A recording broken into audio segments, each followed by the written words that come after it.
il y a le droit de la forme, c'est dans ce droit de la forme qu'il y a la hiérarchie des normes. Vous comprenez?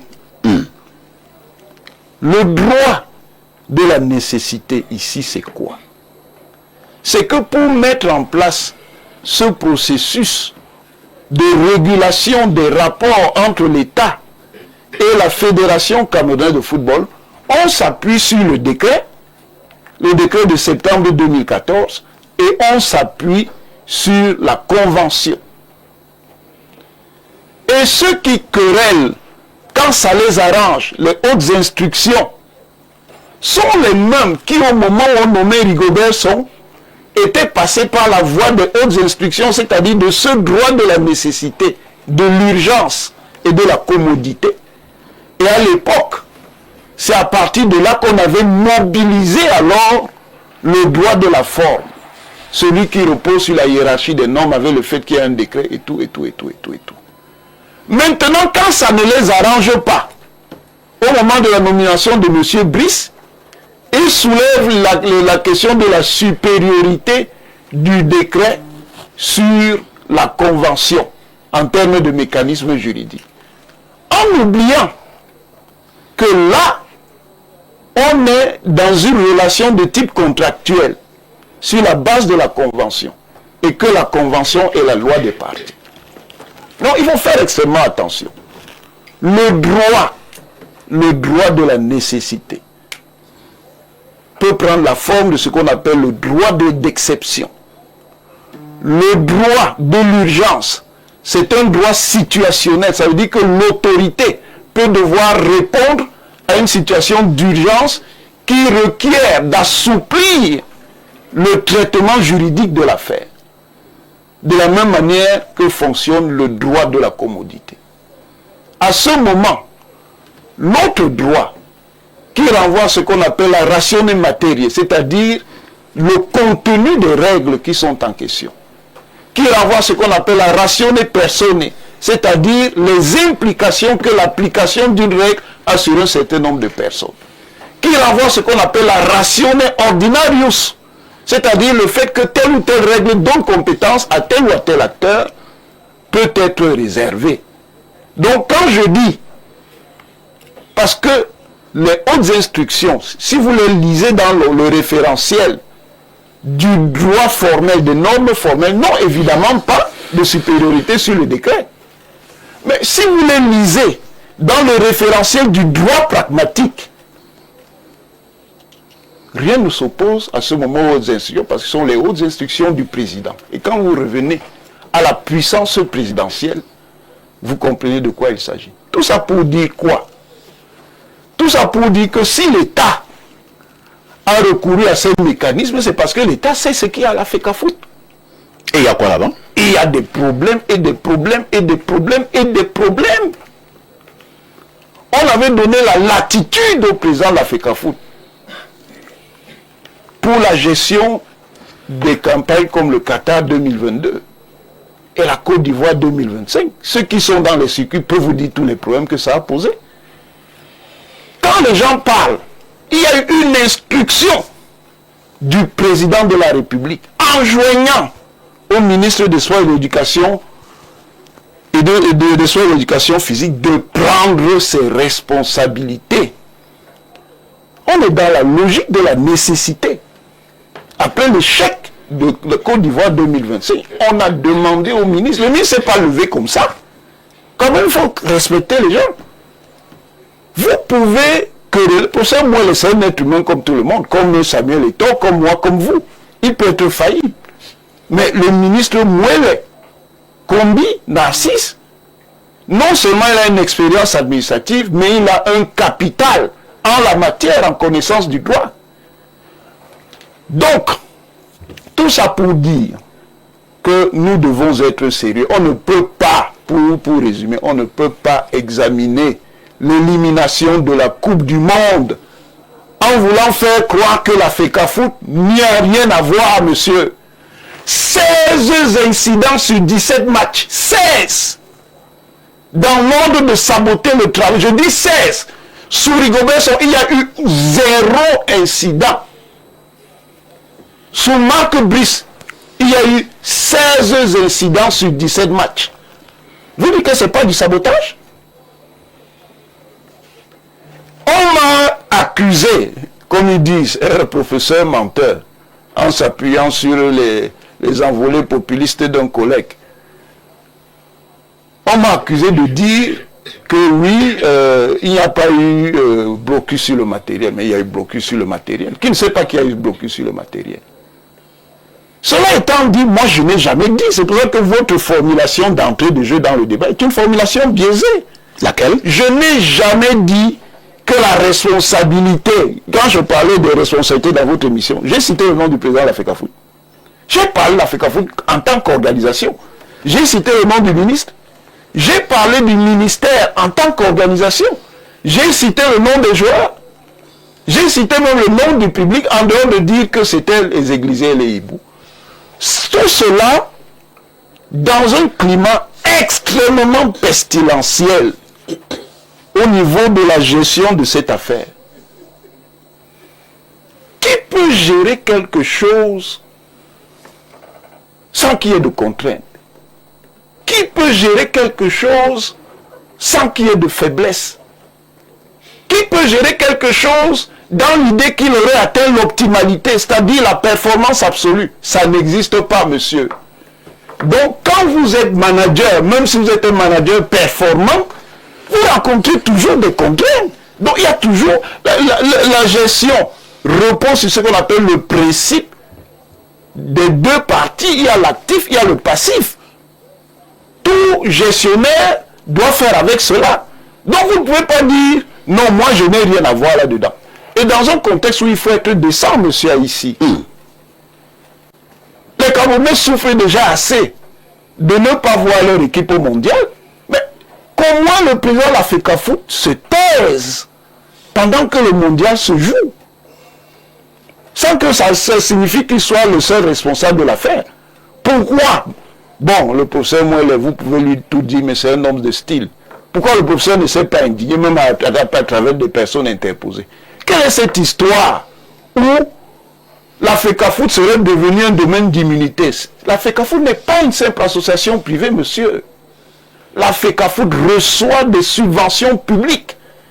Ça veut dire qu'elle est au moins une association privée d'intérêt public qui assure, sous la forme d'une concession, le service public du football. Donc, si elle reçoit des subventions, ça veut dire que le citoyen contribuable et usager même peut lui demander des comptes. Elle n'est pas une forteresse qui ne devrait pas rendre compte. Je finis. Oui. Je finis en disant, les gens parlent de bilan, mais le bilan, il est nullissime. Ah bon? Nullissime. C'est une copie qu'on ne mérite même pas de noter. Jusqu'à ce niveau? Oui, monsieur.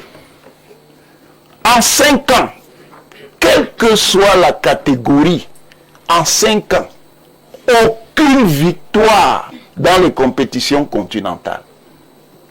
Ça, c'est quelque chose qui, sous tous les prédécesseurs du président actuel de la FECAFOOT, que ce soit des présidents en guillemets normaux ou des présidents normalisateurs, ça n'est arrivé. Il y avait toujours quelque part quelque chose qui était de l'ordre du positif. Une FECAFOOT avec de sérieux problèmes éthiques. Il y a d'abord des problèmes d'ordre universel liés à une dérive actuelle qu'il y a dans le football mondial qui prend une dynamique mafieuse. Vous ne pouvez pas gérer des compétitions sportives et vous avez des partenariats avec des gens qui sont dans les paris sportifs. Ça va vous fausser la compétition, puisque ceux qui sont dans les paris sportifs font de la spéculation. Donc ils peuvent prendre contact avec vous pour fausser des matchs. Ça se fait un peu partout dans le monde. Ce n'est pas parce que ce qui est mauvais se fait partout dans le monde que c'est bon. Il y a des problèmes en ce qui concerne les arbitres à la FECAFOOT. Il y a même des problèmes dans le versement, comme nous prouve le contraire, dans le versement des subventions. de sérieux problèmes dans le versement de subventions. C'est ça la gestion professionnelle. C'est ça qu'on attend d'une figure comme Samuel Eto'o. C'est ça. C'est ça la transformation du football camerounais sur le modèle de la Bundesliga. C'est ça. Et quand quelqu'un, d'où qu'il soit, dénonce, on sort le macoute. Des milices cybernétiques qui sont destinées à vous empêcher de parler. Professeur, à un moment donné, est-ce que vous n'avez pas également vu que vous avez été excessif dans vos prises de parole, quand par exemple vous avez traité le président de la FECAFOOT de cancer du football camerounais? Mais il a un cancer, monsieur. Ah, vous insistez? J'insiste. J'insiste, monsieur. Vous savez, il y a toujours eu des crises à la FECAFOOT, d'accord. Mais la grande dérive, c'est à partir de 2009. Qu'est-ce qui se passe en 2009? Le Cameroun vient de perdre la Coupe d'Afrique des Nations face à l'Égypte, battue en dernière minute à la suite d'une bévue de Rigobert Song, qui entraîne le but de... comment il s'appelait là? J'ai oublié, Aboutreka. Le Cameroun a une équipe très prometteuse parce qu'on a une équipe en renouvellement. On a des gens qui arrivent, très talentueux, Stéphane Bia, on a Alexandre Desson et autres. Le Cameroun engage la qualification de Coupe du Monde. À un moment donné, on doit changer d'entraîneur. Claude Le Guen arrive. Alors, on donne le brassard à Samuel Eto'o en contradiction des traditions qui existent à l'époque. Parce qu'à l'époque, c'est le gouvernement qui nomme le capitaine. À partir de ce moment, une crise grave naît dans l'équipe qui va déstabiliser cette équipe à la CAN 2010, à la Coupe du Monde 2010, et vous allez voir que toute la période où Samuel Eto'o est capitaine, alors que c'est le leader sportif inégalable qui, pour moi, après Ronaldo Nazario da Lima, est le meilleur avant-centre du monde dans la décennie 2000-2010, on ne gagne rien. On est éliminé de la Coupe d'Afrique des Nations 2012, on a éliminé la Coupe d'Afrique des Nations 2013, la Coupe du Monde 2010, on était déjà avant-dernier, la Coupe du Monde 2014, on est dernier. Certes, il n'est peut-être pas le seul à avoir des responsabilités dans l'affaire, mais le poids de ces responsabilités, c'est fort. Vous remarquerez que Samuel Eto'o est exclu du foot camerounais complètement parce qu'il a même échappé à une radiation à vie qui avait été proposée par le comité de normalisation sous le professeur Joseph Oona. Il anticipe en déclarant sa retraite internationale. Il se retire. Il va faire 5 ans de passage, de traversée de désert, 2014-2019. Ça ne fait même pas 3 ans. Le Cameroun gagne une CAN. Quand le Cameroun gagne une CAN, puisqu'il est impliqué dans les batailles qu'il y a eu à partir du comité de normalisation, numéro 1, il arrive avec son influence à imposer ses acteurs dans la normalisation numéro 2, mais il ne s'en contente pas, il lui faut la fédération. Donc il déstabilise lui-même des gens qu'il a soutenus parce qu'il ne voulait pas que Joseph-Antoine Bell soit président. Ah bon? Oui, mais c'est clair, donc qui ne connaît pas ça. Il fait mettre Seydou Njoya qui va encore lui-même contester. Quand il a vu qu'on est dans une dynamique de victoire, il installe encore le désordre pour se rendre indispensable. Pour qu'on le rappelle. Mais depuis qu'on l'a rappelé, on est où? Merci. Merci, professeur. Et nous allons également donner la parole à d'autres membres de ce formidable panel. David Eboutou, nous revenons sur cette fausse polémique basée sur la non-qualification des Lions indomptables en phase finale de la Coupe du Monde 2026. Vous avez suivi le professeur Mathias Eric Ouanangini qui a été traité de tous les noms d'oiseaux. Quel est votre regard que vous fondez d'abord, sur cette folle polémique et maintenant sur cette non-qualification des Lions indomptables en phase finale de la Coupe du Monde? Merci de me passer la parole. Le professeur Onangini vient de faire un véritable réquisitoire en une vingtaine de minutes de ce qu'il reproche à la Fédération camerounaise de football.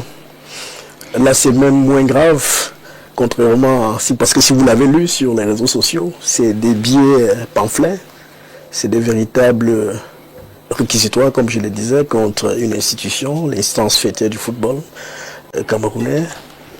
Et je voudrais quand même partir sur ce qu'il a dit, sur le prologue de cette crise, entre guillemets, entre sa sortie et la mise au point du président de la fédération, en fait de la fédération camerounaise de football, qui avait été élu sur votre plateau. Parce qu'il me semble que lorsque des avis, des analyses sont faites et qui ne vont pas dans le sens de restituer la vérité telle que l'autre partie l'entend, il est de bon ton que l'autre partie, effectivement, fasse une sortie pour au moins remettre les pendules à l'heure. Et c'est ce que la Fédération camerounaise de football a fait en commettant justement cette mise au point qui est revenue sur un certain nombre de points précis pour éclairer la lanterne du professeur Mathias Enrico Onangini, qui est allé quand même assez durement ce jour-là. Et d'ailleurs, il a repris certains de ses propos. Il a parlé de sabotage. Et là encore, il en a encore ajouté. Samuel Eto'o, le président, et le cancer du football. Et sur sa page Facebook, c'est encore plus grave. J'ai lu des expressions quand même qui m'ont fait, moi, croire que le professeur est carrément sorti du cercle de la raison pour laisser parler ses émotions. Il a parlé de pasteur flibustier, des cervelets. C'était quand même assez dur à lire, connaissant la rigueur et l'élévation dont le professeur fait souvent montre. C'était dur à lire. Donc je crois que c'est des émotions qui ont davantage parlé. À la réalité, et je voudrais commencer par là,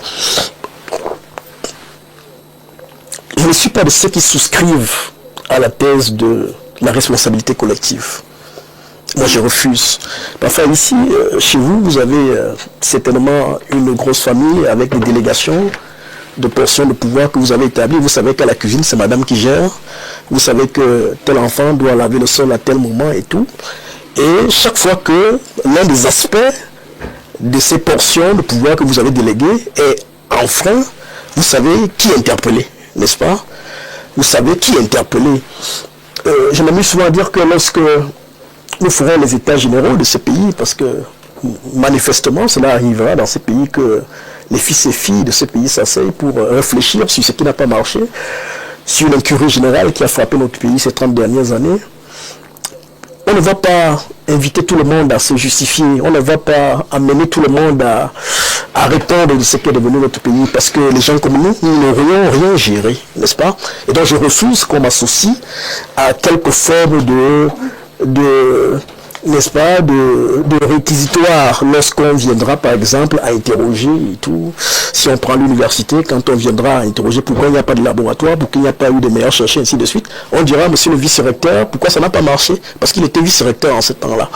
Quand on dira pourquoi il y a eu des poubelles, on dira madame la ministre du cadastre et tout, pourquoi il y a eu des poubelles à Yaoundé à un certain moment, monsieur le maire de tel arrondissement, pourquoi cela n'a pas marché? Donc, c'est trop facile, n'est-ce pas, de penser que chaque fois qu'il y a un problème dans un organisme, dans une structure bien précise, qu'on dise que la responsabilité est partagée. Non. Hein? Les supporters sont, s'agissant du football, les supporters sont également responsables de l'élimination, la fédération est responsable, les ministères, etc. Non, il faut avoir le courage de nos arguments. Et ce courage de nos arguments veut que de façon objective, qu'on reconnaisse que depuis février 2022,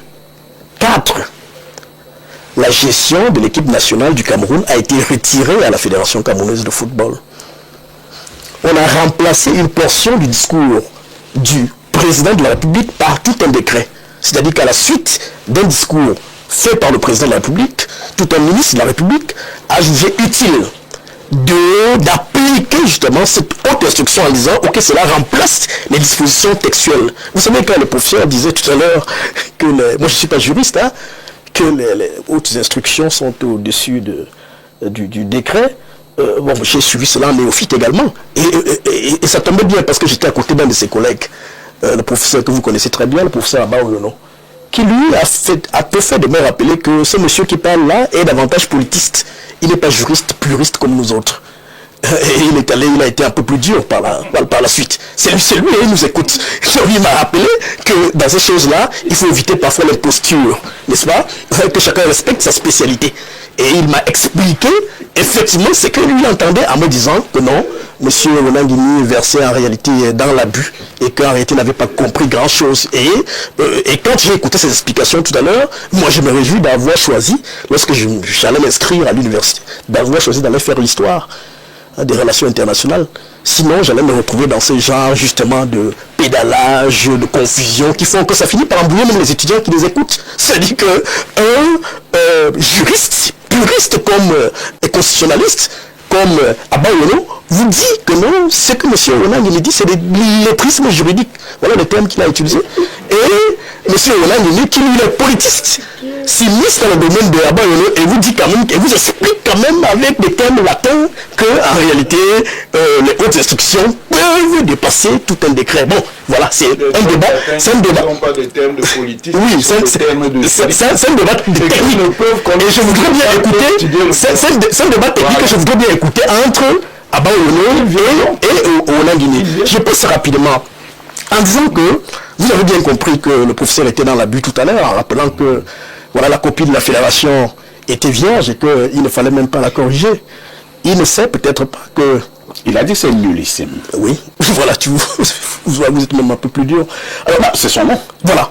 Alors, le professeur ne sait peut-être pas que depuis l'arrivée de la fédération, depuis l'arrivée de cet exécutif, que nous survolons par exemple la Coupe Unifac au niveau des championnats jeunes. Nous survolons depuis l'arrivée de M. Samuel Eto'o. Ça, c'est un fait au moins. Est-ce que le professeur sait qu'il y a un travail de fond qui fait, par exemple, je convoque un exemple.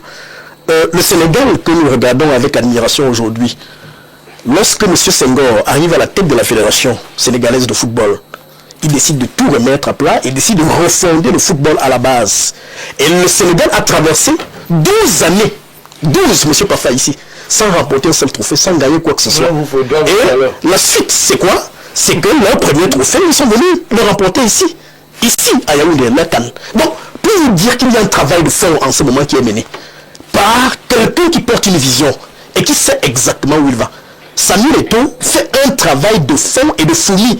Et ceux qui sont à même de le juger, son comité exécutif, allez-y discuter avec ces gens-là qui sont pour la plupart présidents de clubs et ainsi de suite. Ils vous disent qu'il y a un travail de fond qui est mené et les résultats ont commencé à se voir. 20 ans.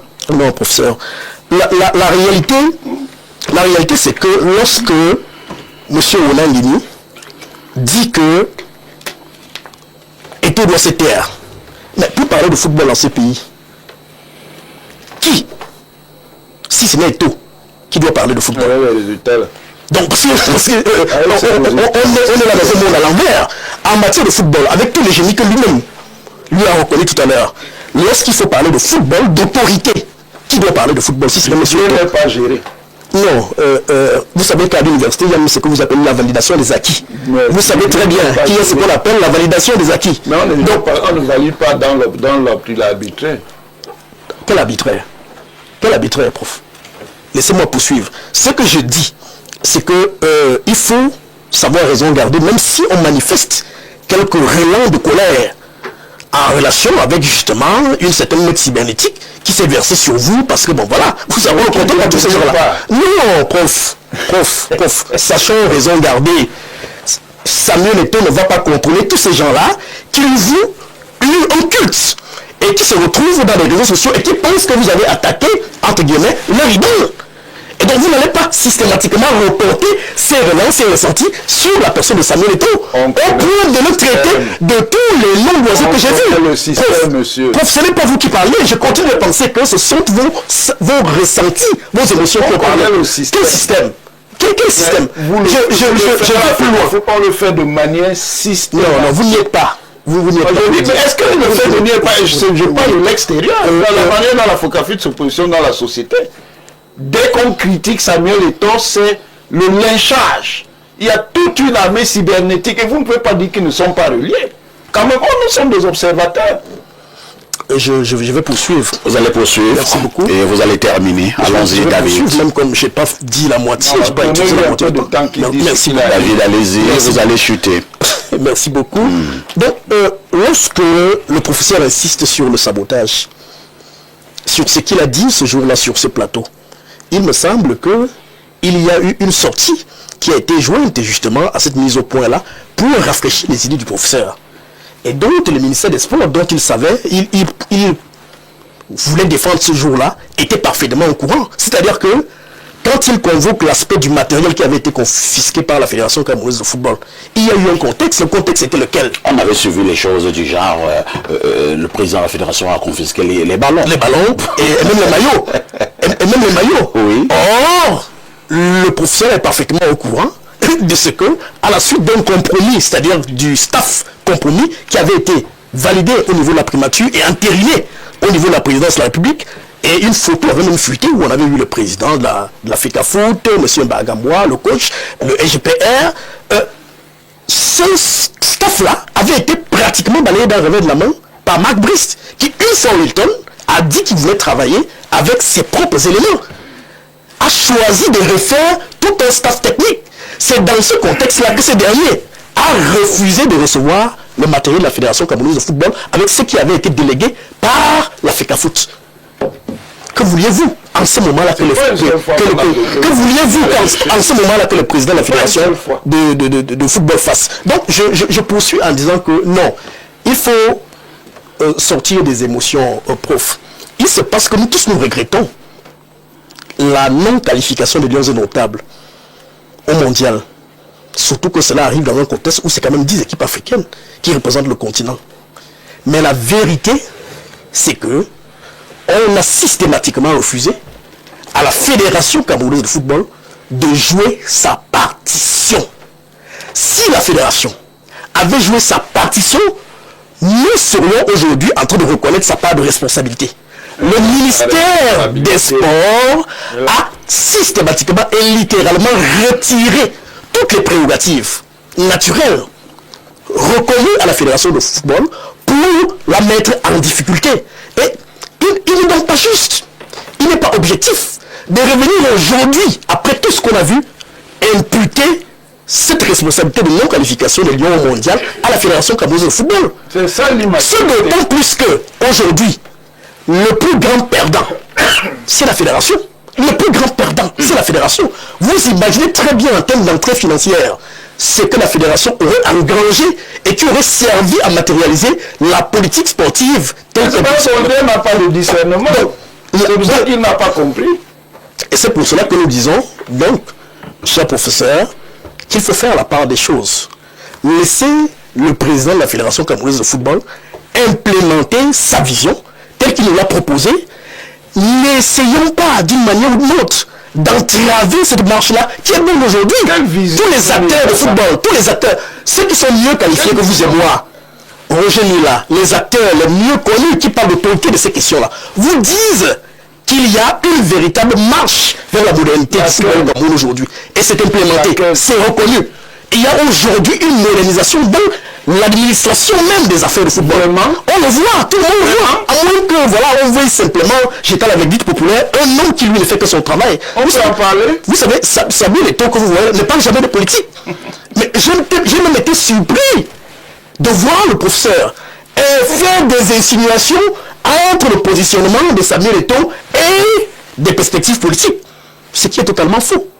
Ce monsieur ne pense que politique, ne pense que football. Le lapsus, non, pas du tout, ne pense que football. Donc les insinuations sont qu'aujourd'hui, moi je suis totalement surpris par le positionnement du professeur qui, j'insiste là-dessus, est sorti totalement du champ de la raison pour laisser parler ses émotions. Ce n'est pas le professeur que je connais, qui est mon grand frère, qui parle, c'est davantage quelqu'un qui a ressenti, qui voudrait régler sa compte à Samuel Eto'o. Merci. Si vous l'avez suivi dans un média d'en face, je sais pas, 30 secondes, c'était un véritable réquisitoire. Il a assommé littéralement le président de la Fédération camerounaise de football à en croire que les deux personnes ont un problème dont nous ne maîtrisons pas. Donc, professeur, soyez vous n'acceptez pas la critique, monsieur. Merci.